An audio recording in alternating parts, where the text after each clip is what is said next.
ثلاث مواجهات نارية بين الأهلي والزمالك.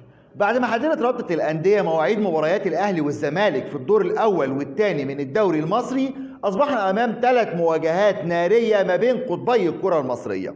طبعا الأهلي والزمالك هيتقابلوا في نهائي الكاس، وزي ما احنا عارفين على الأراضي السعودية يوم 8 مارس، وهيكون مهرجان كبير جدا برعاية تركي آل شيخ.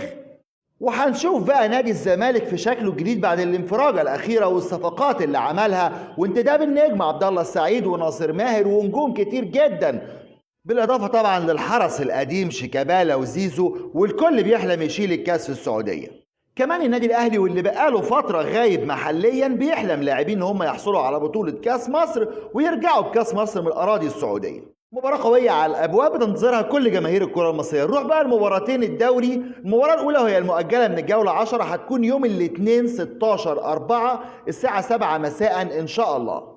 أما المباراة الثانية وهي مباراة الدور الثاني فهتكون يوم 25 يونيو 25/6 بإذن الله الساعة 7 مساء أيضا، علشان يكون ده ثالث لقاء في 2024 بين قطبي الكرة المصرية، اللقاء اللي تنتظره كل جماهير الأهلي والزمالك.